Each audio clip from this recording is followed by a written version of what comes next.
Welcome to another episode of Red and Black, where your conservatism is not just the color that you used to.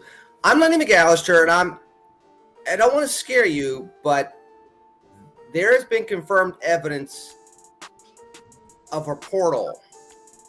Not just any portal, but a portal with demonic connotations.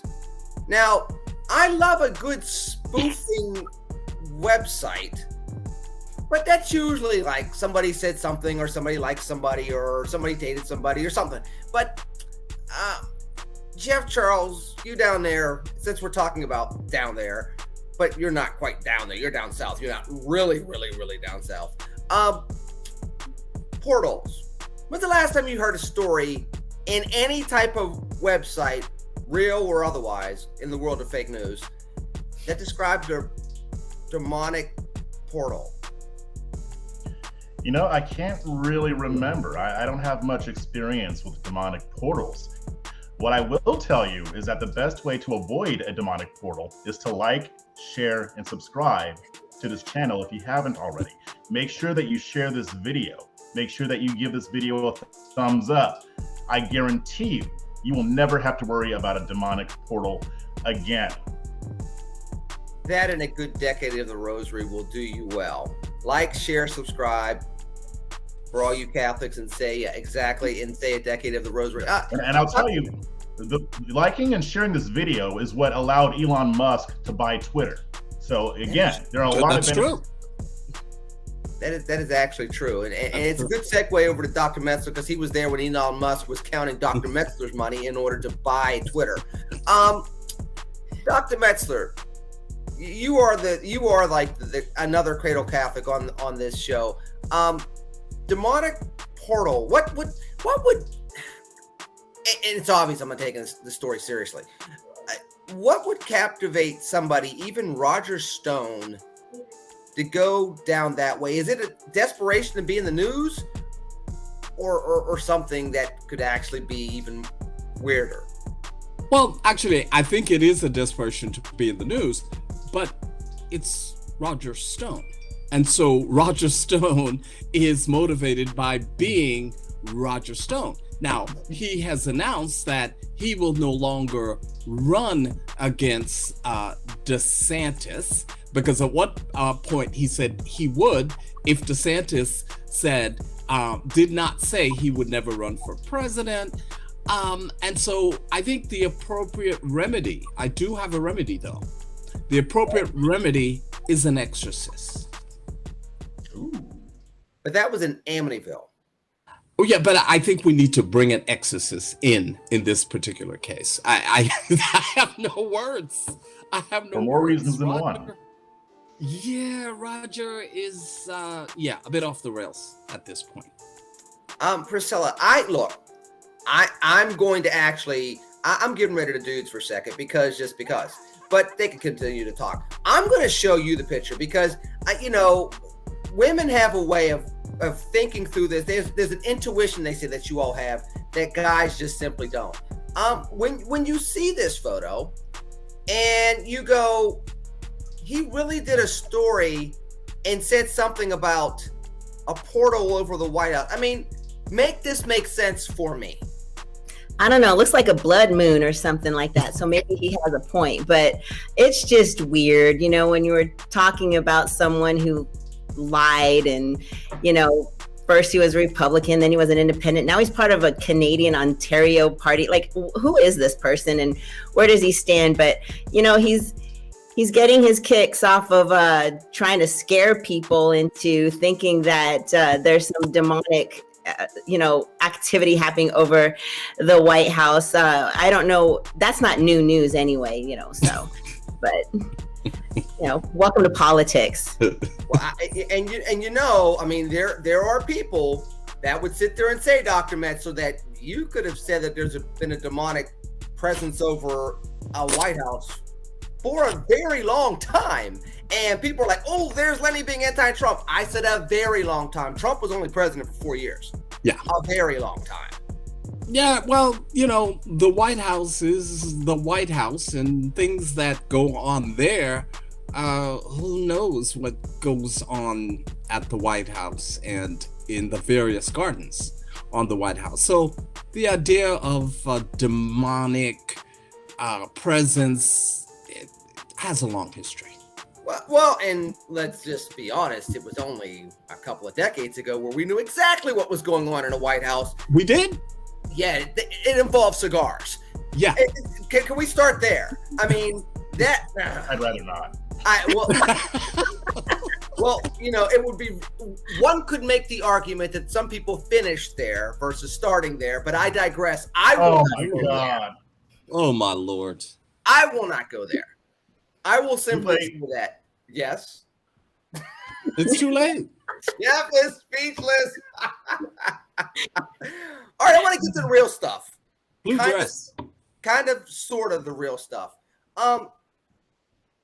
Dr. Messer, because you've been involved in the Republican Party for decades. Mm-hmm.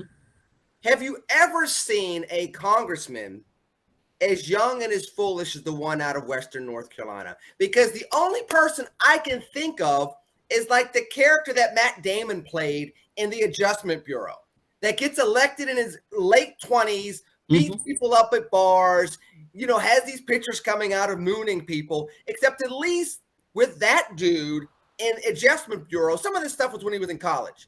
The current congressman has both lingerie on him on a cruise before he got elected and is doing stupid things like getting caught by TSA with a loaded gun as an elected federal official this past week, or driving with a suspended license or license plate just a couple of weeks ago. Have you ever seen a politician that has taken 2 years to be this reckless with that privilege that is serving the American people in Congress? I have not, but my question, and the media just didn't answer this question in the reporting. Did he have the pistol in his garter belt or in his bra? I just would like to know where. Would you really? No. Would you really like to know the answer to that question? Yeah, because I think it's. It is relevant. It is relevant. It was actually in his luggage. He packed it. Oh, okay. Well, I was just wondering if, in fact, he did, because, of course, he is for bringing manly men back. Go figure. I thought it was bringing. I heard TSA asked him if that was a gun in his pocket or if they were just happy he was just happy. I heard that's what TSA asked him. So I don't know. It might not have been in his luggage, Priscilla. Well, it depends on if we're talking about the first instance or the second instance. Because the first instance, it wasn't loaded. In the second instance, he's like, "Oops." You've done this twice? Yeah. Huh? Twice. You've done this twice. Oh yeah, this is the second time. I was about to defend him too. So yeah, that's not. But listen, how many of us have accidentally put a bottle of water in our bag, and it was like, oops, I forgot to take my bottle of water out. So if he's concealed carrying and he's like, oops, I forgot my loaded gun was in my bag. Next time, beware, you guys, take the 30 to 60 seconds to check your bag and make sure you're not taking a loaded gun through TSA.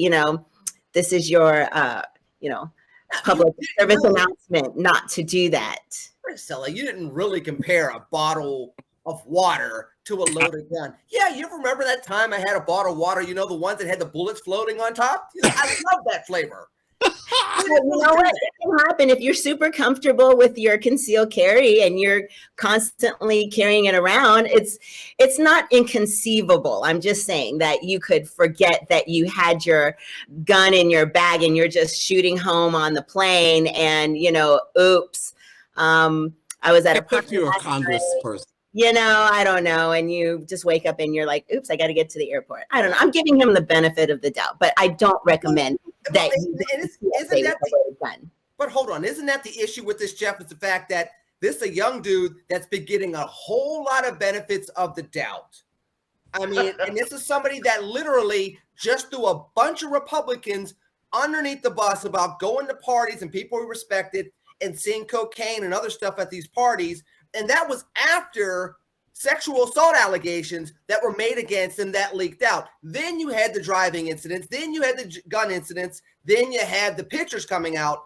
And in the midst of all this, you had the whole North Carolina Republican congregation, both at the state level and at the federal level, walking away from him to the point of hosting fundraisers against somebody that's trying to take him out as the incumbent. We've been giving this guy the benefit of the doubt for a long time for somebody that's only been in office for less than 2 years. Yeah, it's true. I don't know what's up with this guy. I mean, I was ready to defend him, and I'll still kind of defend him. I mean, really, he just seems like he just isn't all there sometimes. Like, I mean, or maybe he just thinks he's going to get away with stuff. The only thing I was really concerned about were the allegations that were happening in the past. I'm not sure how many of those are true. I'm sure some are. I'm sure there might have been times where he acted inappropriately, but it was years ago. And if he's a new person, he's a new person. Now, I don't know if he's a new person, but I'm not going to judge. As far as the gun thing, I thought he had just done it once. This actually happens a lot, guys. I don't know how I know this, but it happens more often than we think. A lot of people get too comfortable concealed carrying, like Priscilla said, and they forget, and then they have to get turned around. I will tell you, shortly after I became a gun owner, I was going to take a flight, and I left my gun at home. But in my backpack, I had some magazines. They weren't loaded, but I kept my magazines in my backpack because I would take my backpack with me when I would go to the range. I forgot they were in there, and I ended up having to surrender them because I didn't drive to the airport and I didn't have time to go back home and leave them. And it sucked, but I learned a lesson. I learned the hard way. So I know this happens a lot, so I'm willing to give him the benefit of the doubt. The fact that it happened twice, though, come on, dude. You know that. Let me go to this real quick, Jeff, with your lesson learned before I go back to Dr. Metzler with this about the political ramifications and if this story is going to end in the next several months or even the next several weeks with the North Carolina primary. You see the picture of this guy speaking at CPAC last year. When you are a national figure, you don't get the opportunity to learn that lesson. When you have congressman or congresswoman before your name or some other title, you don't get that benefit of the doubt to learn that lesson, let alone learn it multiple times and then learn it with the chip on his shoulder that he continues to seemingly have. Am I fair in that assessment? Yeah, you're right. I mean, and I was there last year. He was very popular. He brought the house down. People loved his speech, and he was even going all around. People were shaking his hand. Same thing this year with CPAC.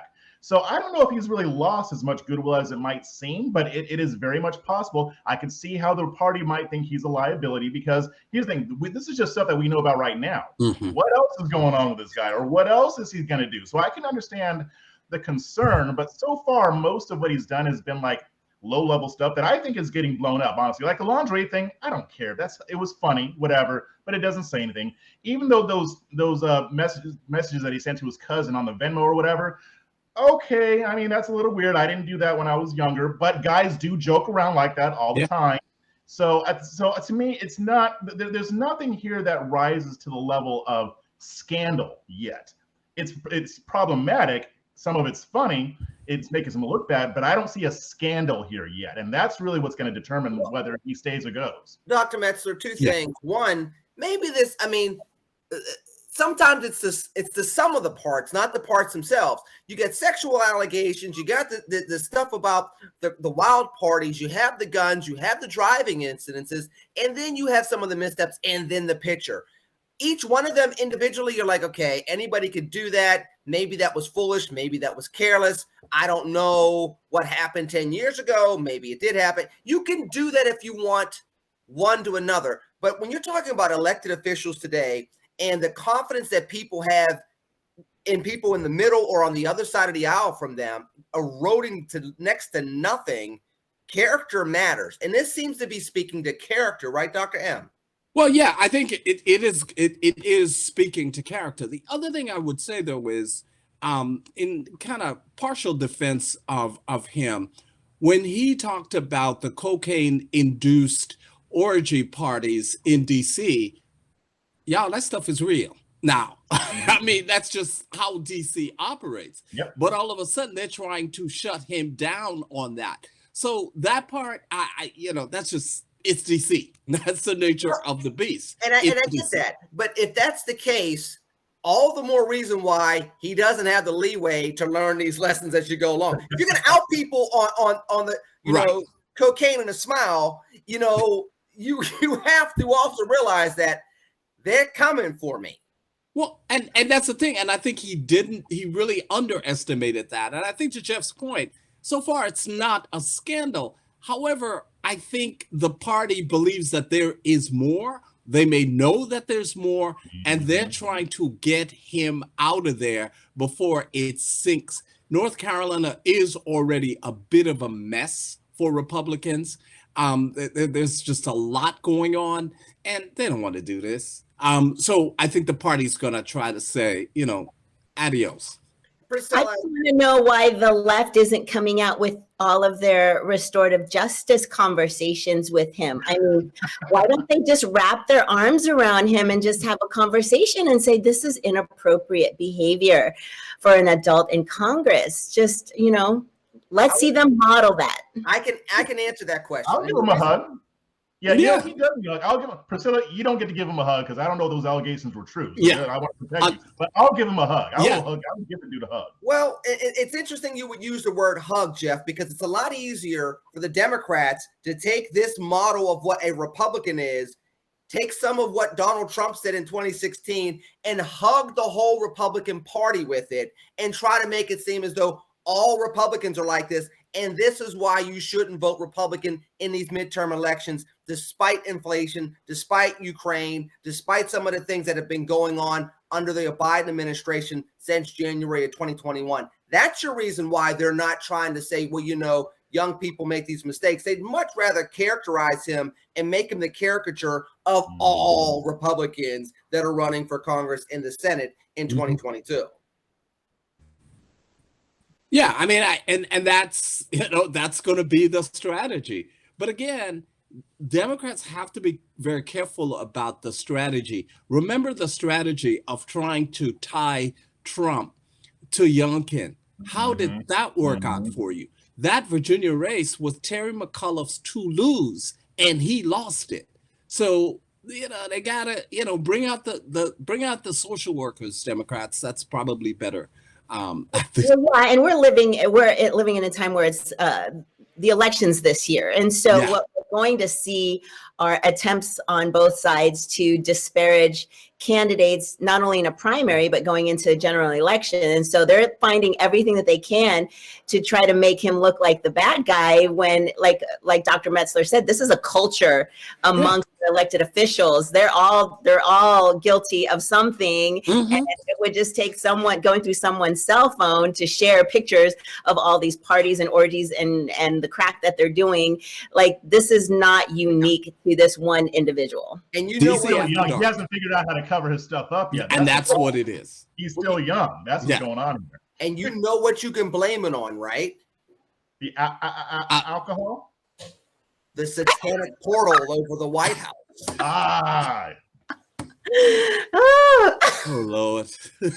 Well, you know about that portal. I mean, I think that this is just the culmination of what the prophet John Fogerty said years ago before I was born, when he said he saw a bad moon rising. I think that's what he was talking about. He probably was talking about that. Seriousness, real quick, before we go on to Florida, where it's a Mickey Mouse planet down there, to quote another famous prophet, the late Robin Williams.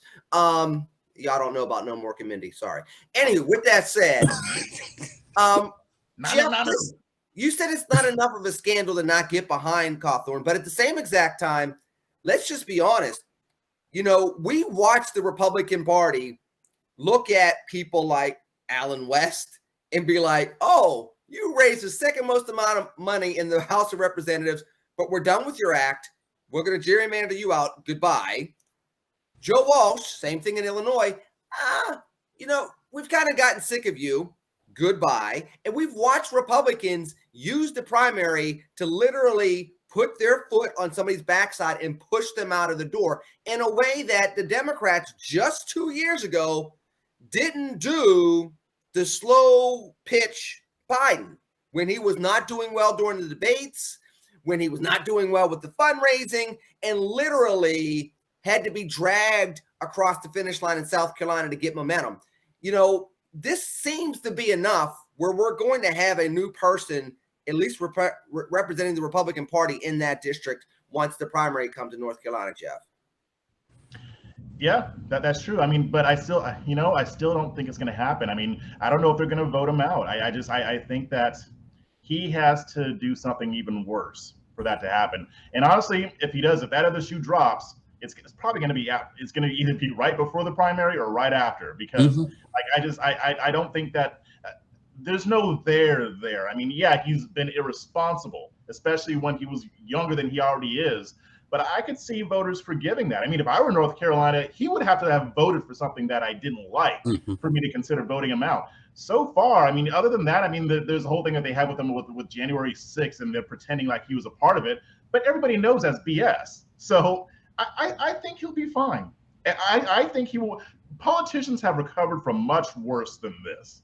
So I think he'll be fine. I can name a couple of politicians, including one in particular that did a lot worse to this or similar to this and got elected president. Well, you can probably think of several. I'm just going to put it out there. Yeah, you're right. And for those of you that are only going in 2016, you need to go look at the election of 1960. You need to go look at the election of 1876. You need to, there's some elections out there. If you do your American history, you'd be like, whoa. Let's pivot to Florida. Dr. Metzler, everybody was, all happy about, DeSantis stamping the desk and Republican in Florida putting their foot down when it comes to Disney and that special tax district until more of the details came out. And this is the other reason why people hate politicians almost as much as they hate lawyers. And unfortunately for you, you have a law degree and you've been in politics for 40 years. Sarah, so there you go. Yeah, sorry. With that said, but you're a hell of a guy. Probably because of the satanic portal. I digress. Yeah, probably. Now there you go, Jeff. You can only give a clue certain times before you all either don't get drunk or the show's over. When it comes to the district and now Disney coming back and saying, you can't dissolve anything until you dissolve our debt. So have at it. Coupled with this continued PR fight that this is going to be. Was this again an overstep by Republicans? Because we've seen this before, whether it was the Tea Party Republicans and overstepping with the debt ceiling or other type of oversteps where the following election we should have won, but we didn't? Or is this just part of the process and it's a big negotiation anyway? Because this wasn't going into effect tomorrow. It was going to go into effect next year. So this is part of the back and forth that was going to naturally happen so that this plane eventually has a nice, smooth landing on the runway. Well, I think it's a combination of both. I mean, first of all, I don't understand why there is $1 billion bond out there. Before they can dissolve anything, the taxpayers of Florida will have to pay that bond back. In addition to which, what happened is when you look at the language of this special tax district, it basically says you can't tell us what to do. If you're going to dissolve this, there are at least 10 steps you have to take. Here's the problem. By putting this forward, essentially, if it were to go through, there will be a massive tax cut for Disney and a massive tax increase for the residents of the counties in which Disney operates. And let's understand what the special tax district is. They were essentially the county government. So as the county government, they're paying the taxes, fire, water, police, etc. They were paying all of that. So if they're going to dissolve, quote unquote, dissolve it, here's what's going to happen. Then the taxpayers are going to have to pay that. That's not going to happen. In fact, and part of the reason they did it, a year the election would be over, they're going to go back and renegotiate and say, okay, we've come to common ground. And so the tax implications, how can a conservative raise taxes so significantly while giving a corporation billions of dollars in tax cuts. Read the code. I mean, and I think, in fact, the legal team and all of them were aware of this. This is not a legal issue, it's a political issue. And I think, DeSantis really has done this in an attempt to win favor. It's a political move. You can call it what you want. You can say it's a good, it's a bad, whatever, but this is purely politics. This is performative theater once again.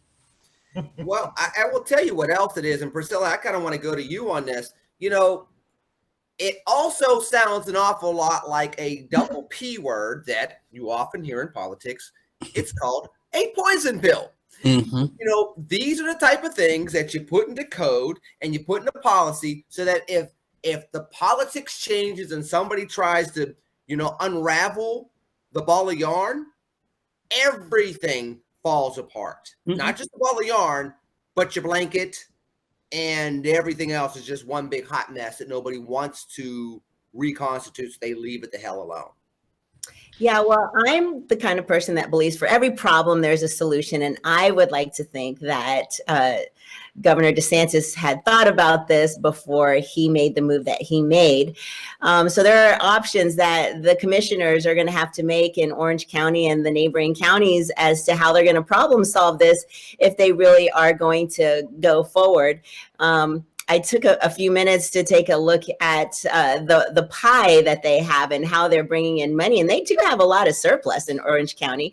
So that would be one option if they want to take on that debt. But they're going to have that conversation. Is this just for show? Or are we really going to push this forward? Or are we going to wait and see if Disney pays off this bond? Or if they're gonna use surplus? I mean, there's all of these conversations. I'm kind of curious to see which direction they go as far as if they're going to really hold Disney accountable. And I know that Disney is taking a look at what their obligations are and what they're willing to do.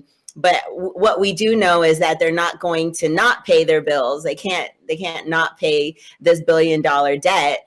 The question then becomes, who's going to pay that debt? Who's going to incur that? Is Disney going to continue, or are the two counties going to absorb that and pass their own bond and pass that burden on to the taxpayers? Remains to be seen. I'm going to answer that question right now, ma'am. And gentlemen, jump in if you like. There is no aspiring politician that would like to become the next president of the United States that's going to raise taxes in a swing state that he happens to be the governor of, just to illustrate a point as to who's boss. Because it pisses off voters.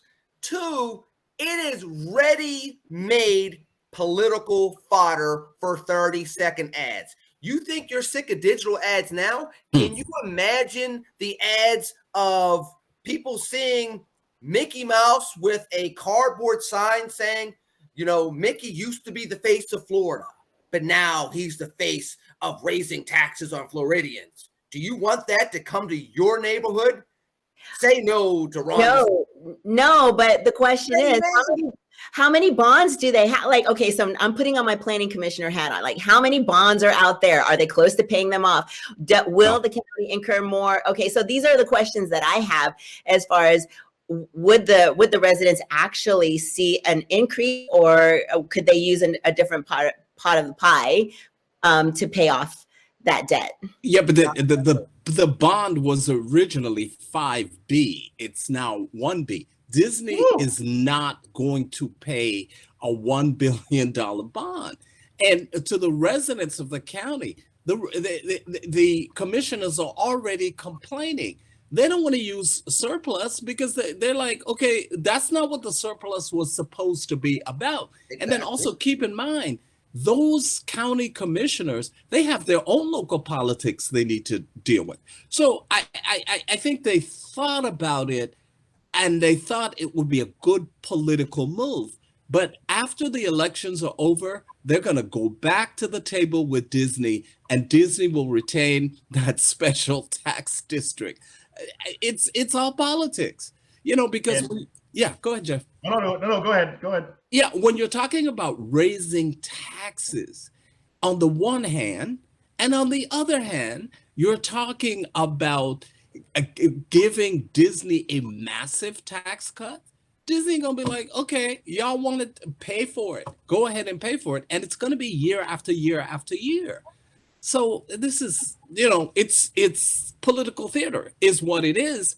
I'm not mad at him for doing it, but I just realized it's political theater. That ties in perfectly to what I've been wanting to say this whole time. Like, we're talking about all this stuff, whether they'll pay the bond, all this stuff. The bottom line is 3 words: it doesn't matter. Right. It doesn't matter. It does not matter. This story is over. Unless something crazy happens, this story is over. Nobody cares anymore because we owned the libs. Yes. Nobody cares about the nuance. Nobody cares about the ramifications. The only people who care are possibly the people who live in the counties that might be affected. And that is it. DeSantis, even though I disagree with the motivation behind this, he played it masterfully. Yes. Game recognized game. I got to if you don't like it, don't hate the player, hate the game. Right. He's just playing the game. This was a political move. It was political theater in the first place. It's not going to actually hurt Disney. It never was, but it looked good, and we've all moved on. I'm not going to write about this. I'm not going to write about Ron DeSantis and Disney anymore because there's no reason to. I'm conservative media. I'm not going to write about this stuff. Nobody cares. I might write about other stuff that's important, but this story, for all intents and purposes, is over. It was a masterful political move by Governor Ron DeSantis. And yeah, there might be people who suffer because of it, but nobody cares. And even going into the future, but even to your point, Lenny, I don't care about those attack ads. Nobody's going to care. I guarantee you. DeSantis, you're not going to hold on. You're not going to care about those attack ads. Number one. Number two, and that's still, you're not going to care about those attack ads if Trump doesn't run in 2024. If Donald Trump runs in 2024, Donald Trump would be the one using those attack ads and then saying a whole bunch of other things and having his pit bull fans, the people that are really nasty on Twitter, that are really going to come after, that are going to really organize other voters, they would be operationalizing that. And Ronnie if D it's is way too smart to run against Trump. If Trump runs, Ronnie D is going to stay the governor of Florida. There will be no need to attack him. At least not on Trump's end. And if he doesn't run, you're going to still have purple-ish states. Pennsylvania, that works. And Pennsylvania, the registration D to R is enough that if everybody votes basically their general party, you don't win Pennsylvania as a Republican. You do that. You can do that in North Carolina now as well. You can do that in a couple of other states as well. And that's enough for a Democrat to win the White House in 2024, even if it's Joe Biden again. So although you may not care, and the other two, you all can push back if you disagree, even if you don't care, Jeff, I understand that. But there's enough people in the middle that will tip the scales of an election. Heck, we see that Georgia's not even reliably red anymore. Texas is becoming bluer. It's not blue yet, but it's becoming bluer. So these type of situations, to Dr. Metzler's point, can have an impact on whether or not the people that still kind of sort of determine elections, not as much as they used to, but they still have an influence, how much they can be influenced by something like this, because it's still Disney. Everybody knows what Disney is. Everybody knows what a corporate tax cut is, and everybody knows that it's not good to have a corporate tax cut when everyday Americans are paying a higher tax at the same exact time, and that's still the risk. Right, well, but Dr. Metzler, ladies first. What I wanted to say is we have people who don't care about the tax issue, but people do care about the child and the parent issue. That's what's motivating this whole conversation to begin with. So when we have parents who don't appreciate conversations about sexuality with their minor children, they're going to fight. And if they see Ron DeSantis as a fighter, then they're going to get behind him. They will excuse this theatrics because they see him as a hero for parents and a protector of children. And so that's what I wanted to say. That's how I think a lot of people are looking at this whole thing. And honestly, I Well, think any damage that could come to him, I think he can take it. I think Ronnie D can take the hit. He's at his approval is at 54, 56%. Only 38% disapprove. He's doing pretty well. So even if it does some damage, it's not going to do that much. And Priscilla's right. I think people care more about the kid and education issue than what DeSantis is doing. Do you think that people realize this is still about an education issue now that we're talking so much about money, Dr. Metzler? And start with your point and then pivot into that question if you can, because we're no longer talking about the actual bill. We're talking about the big money behind what this is going to drive, and the cause of this may get lost. yeah, well, see, so here's the thing. The election in Florida is decided in the I-4 corridor. In the I-4 corridor in Florida, I'm telling you, Ronnie D has that locked down. Florida is no longer a swing state. Florida is a red state, increasingly red. In large part, if you look at the last gubernatorial race, the ghost of Andrew Gillum still lives large. So I think if you were talking about a state that was a swing state, then perhaps Florida is not a swing state. It is a red state. And the election is going to be determined by the I-4 corridor. Those folks love him.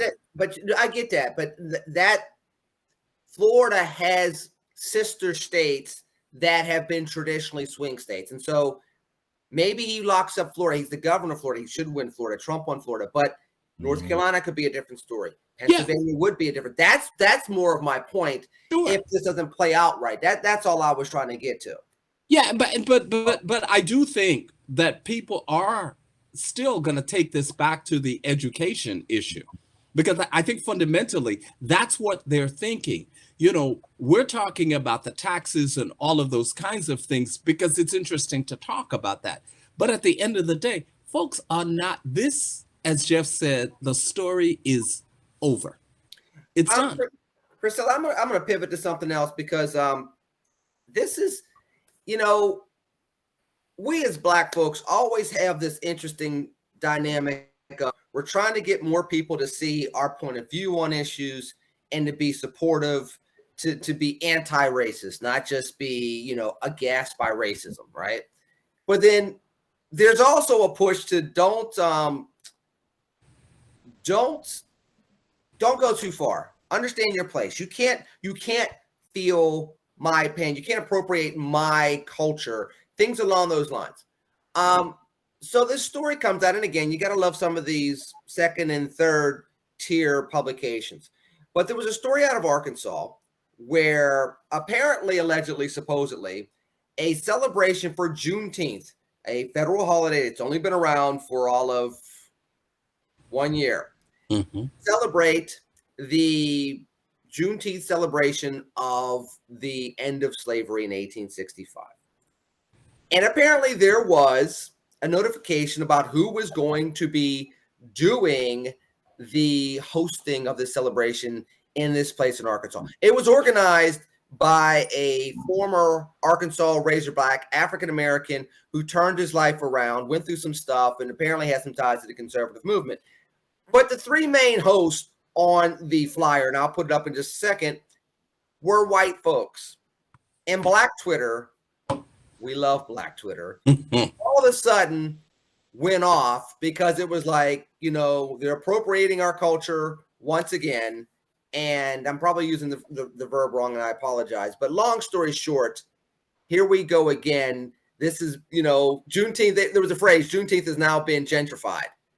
And it's like, where's the balance between we want more people involved, but don't take it over? I mean, I know some of it's obvious, but some of this seems to go too far. And even there was a little bit of a satirical article written in the Griot that was both trying to be silly, but also trying to make the point that I think comes up, which is there's got to be this balance, because if you don't get enough white people on board to understand where we are, you don't make the progress you want to make anyway. I mean, this is the reason why I'm a conservative and a Republican. I always say I'm a Frederick Douglass Republican because all of this just is so much nonsense. You can't even have unity right now. It even says unity on the flyer. And I mean, how crazy is it to have the head of the Urban League say, we had nothing to do with this? I mean, their vice chairman of the board is a white man. At least they could have gotten him on the flyer. I mean, it's weird that, first of all, the flyer looks like this. This is a marketing mistake. I don't even like the flyer. And I realize that this was not the final flyer, but it doesn't even represent what Juneteenth is about. And so I don't know who was talking to who, but this was such a missed opportunity. Obviously, I don't like that Juneteenth became a federal holiday. I think it's ridiculous. I think that Joe Biden was pandering to our community. If they really cared about the Black vote, they should have just made the second Tuesday of November a federal holiday, and then everybody can go and vote, and we can all get together and support something like that. But I think second of all, this Juneteenth is about the folks in Texas getting the message. Like, it's not even about freeing the slaves. If you look at the dates, I mean, they were just so far behind. The whole thing is just convoluted, in my opinion. I know Priscilla's always right, and there's nothing more to say to follow up on that. But Jeff, please try. You know, I'm of two minds on this. And on one mind, I'll probably sound woke. On the other mind, I'll probably sound like an Uncle Tom. But you guys know I don't care. First off, Juneteenth, I have no problem with them making it into a federal holiday. It's commemorating something that the Republican Party did. So why not? And it's an important chapter in our history. Yes, Biden was pandering. Yes, Biden doesn't give a crap about Black people. But I still think it's okay that it's a holiday. That being said, this celebration, when I see that flyer, and I don't know if there were 3 hosts total, if it were me, I would have had some white people on there. Maybe not all 3, but you have to have white people on board with this. One, because this is my Uncle Tom side, white people were a part of making that happen. The white people were a part of the Civil War, fighting the Civil War, the abolitionist movement. They were a part of that. I'm kidding. But you know that there are some Black progressives that would hate what I just said. So that's why I made that comment. So here's my thing. Yeah, we can't complain about white people doing this and that and being like, well, white people need to stop being racist. White people need to be allies. White people. They're so obsessed with white people. But then when there's white people who actually want to help, or white people who actually want to celebrate something that is important to Black history, then they get mad at that too. And I understand that it has to be a balance. There are instances where I think that where some white people overstep bounds. They're usually on the left, but it happens. But I don't really see this as that kind of case. But I do understand the concern because all 3 are white. So I'm kind of like, okay, I can kind of get some of this, but it's not worth whining about, honestly. Yeah, I mean, the whole thing to me was just absolutely silly. You look at it, I had a number of my friends say, oh, wait, who's cooking? Are the white people cooking? They bring in the potato salad.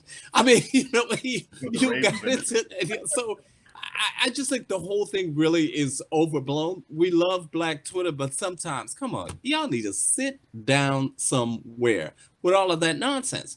And so I think it is just completely convoluted and just a mess. But why is Juneteenth associated with food? Well, but that is how we commemorate Juneteenth. Hold on, everything is the 4th of July is affiliated with food. Christmas is affiliated with buying stuff. New Year's is affiliated with getting drunk off your behind. So it's St. Patrick's Day, by the way. So I mean, there's all different types of things. We're a commercialized nation. It's not a shock that somebody said, "Oh, there's a federal holiday. People are going to have time off. Let's overeat and let's sell them stuff." President's Day. Go get your bed mattress on President's Day. What Martin the Luther hell King. George Washington. I get your. I get that, but I guess the larger point is, what is it going to take? And I know it's a lot larger than the last, 10 minutes we have on this show. But Priscilla, I'm going to start with you. What is it going to take to find the balance between having allies that Black America can trust and not Black conservatives? I mean, because look, you can sit there and say, well, there was a Black conservative involved, and I'm sure we can make a tie to Candace Owens, and we can make a tie to this one, we can make a tie to that one. And most of Black America is going to stick their nose up at those people and probably call them a name. I'm talking about a genuine tie where somebody looks at somebody on the right and somebody that's on the right and white and says that's an ally, at least on this issue, we can agree. We were getting some of that even with the George Floyd situation a couple of years ago, where people across the board were starting to understand and agree, yes, there's some systematic racism that we need to address. 2 years later, all that goodwill seems to have been peeled away. What do we need to do, Priscilla? What types of things can we do? I think it's all about relationships. That's obvious. But, you know, I honestly, I get race fatigue. Every time I turn around, this administration is throwing my skin color and my gender in my face. And I'm tired of having that conversation before I have a conversation of character.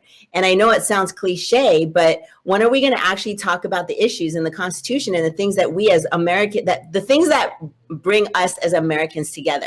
We still have immigrants coming to this country. We still have generational issues that are here. But, you know, if we actually talk about the issues instead of making it a point to say, well, I'm going to pick a Black woman for this and I'm going to pick a Black woman for that, we can't get away from this conversation around race. And it's really a shame that this event for Juneteenth was supposed to support community organizations. It was a fundraiser. And when you have some, you know, people in the community attacking an event that was supposed to help bring funds and resources back into the community, is pretty shocking to me. And so I think we have to be leaders in the conversation around, listen, yeah, I might happen to be a Black woman or a Black man, but can we talk about things that have nothing to do with the color of my skin? And that's what Martin Luther King talked about. But we have to continue that conversation, and hopefully our government officials will understand what that means and stop pandering to our community and stop giving us these bones. They're just throwing us these bones with these holidays and saying, this is how we care about you. No, that's not how you show me you care about me and that you actually see me. Dr. Metzler, I'm going to push back a little bit on what Priscilla said and then use a question. I don't think it's just been this administration that's been bringing up issues of race and really bringing it to the forefront. One could make the argument that the moment we had a serious African-American presidential candidate, we won't even go into winning the primary. We won't even go into winning any significant primaries or the nomination or the presidency. Just the fact that you had somebody that could be taken very seriously to win the nomination in 2007, 2008, and then we didn't really work through these things in 2009, 2010, and then before you knew it, there was Trayvon Martin, there was Freddie Gray, there were Ferguson, there were all these other issues, and then lo and behold, 1968 and the aftermath is going on all over again by the time we hit 2020. We've been talking about race in a different way, probably over the last 15 years than we had in the prior 15 years. The 90s were much different for Black people than the last 15 years have been, even in the age of Obama and afterwards. Well, yeah, look, the problem is what we've been doing is talking about race. That's the problem. That's all we've been doing.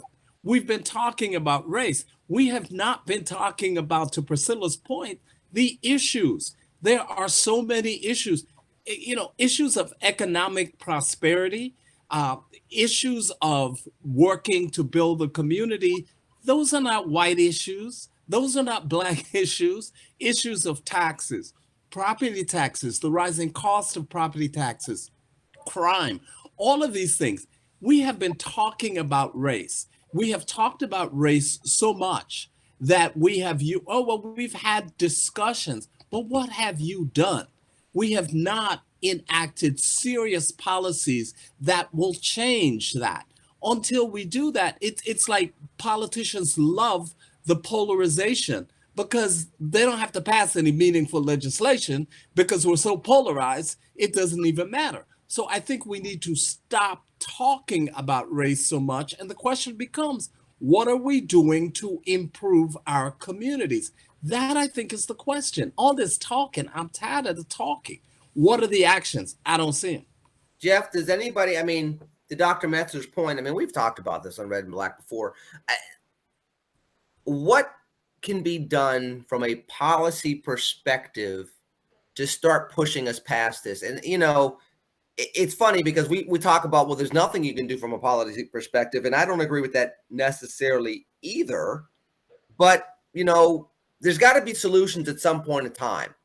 And there's got to be a role that policies, whether it's the elimination of some policies or the augmentation of some policies or the creation of some policies that can help move us past this. Good Lord, it's almost the middle of 2022. Yeah, I mean, and this is where I agree with Priscilla about Juneteenth. They did Juneteenth as a national holiday because they want to make it look like they're doing something. Mm-hmm. It's just like with the anti-lynching bill. Okay, I can appreciate the symbolism of it, but they passed that because it makes us feel good. We need to stop focusing on feel-good legislation. We need to focus on tangibles. You hear people, especially lately, saying we want tangibles. And yeah, we can have policy. The problem is that neither party really wants to fix it. Right. And I mean like leadership of both parties. I don't mean like everyday people. If any policy that gets the government more out of the way, that makes people more free to make their own decisions, to start their businesses, to hire employees, anything that the government is doing as a hindrance, a politician, conservative or otherwise, more likely conservative, can pass policy designed to get the government out of the way to make it easier for people to do what they need to do. And for the things that the government is supposed to do to improve those conditions, like Dr. Metzler brought up crime. Well, that's something the government's supposed to deal with. Mm-hmm. But Democrats, they want to let people out. They want to arrest them and then let them right back out. I mean, Eric Adams wants to arrest him, but his district attorney wants to just let him out right after he arrests him. That's a problem. So realistically, Democrats have been able to get by using symbolism and legislation and policy that feels good, but does nothing. And honestly, I think their time might be starting to run out because, I mean, there was a Wall Street Journal survey. Blacks and Hispanics are more willing to consider a Republican candidate. Not by a huge number, not by a huge mass exodus, but it's starting up. And I'm seeing signs on the right that the Republicans are starting to get it. So if they get it and they start capitalizing on that, then it's going to put Democrats in a worse situation. And honestly, Black people will be better off for it. The closer we are to 50-50, the more political power we will have. But right now, when we're voting 90% Democrat, Democrats get to do what feel-good legislation that doesn't actually do anything, or even makes it worse in a lot of cases, like defund the police. Yeah, so there are two things I would say about that. Number one, I think with more Blacks and Latinos wanting to give the Republicans and conservatives, a fresh look, what that says, however, to Republicans and conservatives is we cannot do the same pandering that is being done on the left. We cannot have Candace Owens and all these folk out here telling Black people that's not going to work. That's number one. And number two, to a policy issue, look, you remember the PPP loans. With the PPP loans, my really good friend, Jovita Carranza, who was head of the Small Business Administration, when I worked with Jovita, here's the policy thing that was done. Black banks and community investment, they were not able to borrow money from the SBA. They could not lend. They could not lend to the communities. So what did we decide to do? We expanded that pool and said, if you want to get money to be an SBA lender, it requires two approvals. First, from the SBA, and second, from the Treasury Department. Jovita said to Steve Mnuchin, Steve, we need to start doing this, and we need to start doing this rapidly. So if you want to talk about a policy change, and by the way, she was in the Trump administration, so let's be clear. And these are the types of things that I think that are overlooked. I think that, Priscilla, too often we have the feel goods and we have the rallies and we have the speeches and we have the phrases that carry on. But people forget, and I want to touch upon this really quickly and then we got to go. People forget that during the civil rights movement, for every speech that they can remember, for every powerful speaker that they can remember, there were actions. There were either marches And there were marches looking for policies to be changed. People sat in jails to try to overturn policies or to register people to vote or to push something through Congress or through a state legislature. There was something tied to a piece of paper that had somebody's signature at the bottom of it that changed the way society conducted its daily ongoings. And it seems as though that's forgotten about for many of the high and mighty things. Some of the voting rights stuff or accessibility to voting and making sure our elections are fair but accessible, I get. But then there are other things that seem to just be out there. Yeah, well, you guys know that education is near and dear to my heart. That's where it starts. We need to have more parents pushing for school choice, letting the money follow them so that their children aren't left behind, so that they can actually have a fighting chance of creating wealth for themselves. And we need to stop as a community just giving our votes away just simply because of tradition, and go out there and vet candidates, ask questions, become knowledgeable voters. And that's where we're going to make a big change in our own communities. I mean, there's a lot more we can go into. We don't have time, but I definitely would just urge parents to take a look, start with education of their children.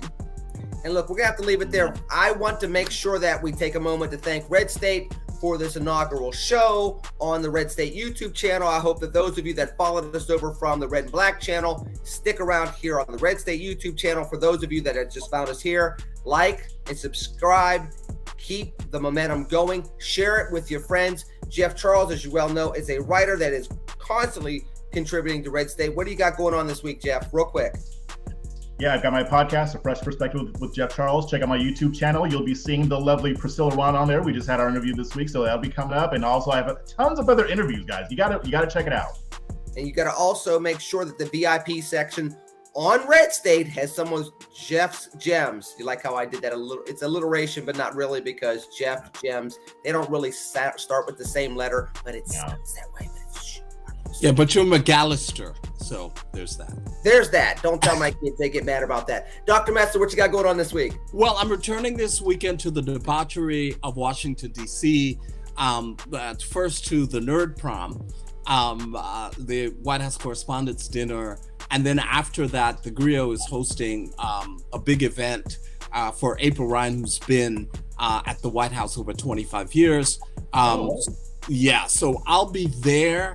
So have your bond money in case I end up drunk on the streets somewhere. Hanging out with Madison Cawthorn. And if you see a dude by the name of Madison, run. Right. Madison, if you're watching this, stay away from this man. Do not go anywhere near him. Yeah, leave him alone. Priscilla, what you got going on real quick? So I'm in the LA area tonight. My husband is performing at Spaghettini Seal Beach at 7 p.m. Go to spaghettini.com and get your tickets for my husband Darren Ron's West Coast CD release party. Party! Yeah. Y'all are fancy. I'm going to a soccer game for my son. Oh, that's good. That's all. Cute. That's really cute. Good job, Dad. Yeah, thanks. It's not going to a Grammy award-winning musicians party, but I digress. Maybe I need to go get drunk. Everybody, thank you for joining us. We'll talk to you again next week. Spread the word, spread the love. We'll talk to you soon. TCNGB. Take care and God bless. Peace.